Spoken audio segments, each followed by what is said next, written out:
3 number কি আছে দেখি। একটি রম্বসের দুটি কর্ণের দৈর্ঘ্য 8 সেন্টিমিটার ও 6 সেন্টিমিটার হলে এর ক্ষেত্রফল কত বর্গ সেন্টিমিটার। রম্বসের ক্ষেত্রফল বের করতে বলেছে আমাদের।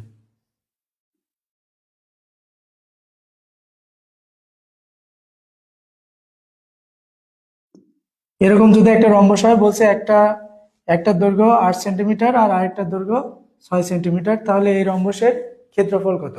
রম্বসের ক্ষেত্রফলের একটা সূত্র আছে, আমরা সূত্রটা শিখব।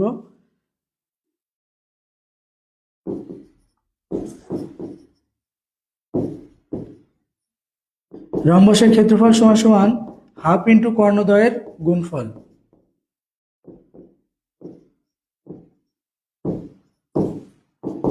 হাফ ইন্টু কর্ণদ্বয়ের গুণফল। কর্ণদ্বয় কত আছে? 8 আছে আর 6 আছে, তাহলে এই দুটার গুণফল হবে 8 ইন্টু 6। 2 দিয়ে কাটাকাটি করলে 4 দুগুণে 8 আর 4 ছক 24, এত বর্গ সেন্টিমিটার। খুব সহজ অঙ্ক, ছোট্ট একটা সূত্রের মাধ্যমে কিন্তু আমরা করে ফেললাম। তাহলে উত্তর কি হবে? 24 কোথায় আছে? ঘ নাম্বার।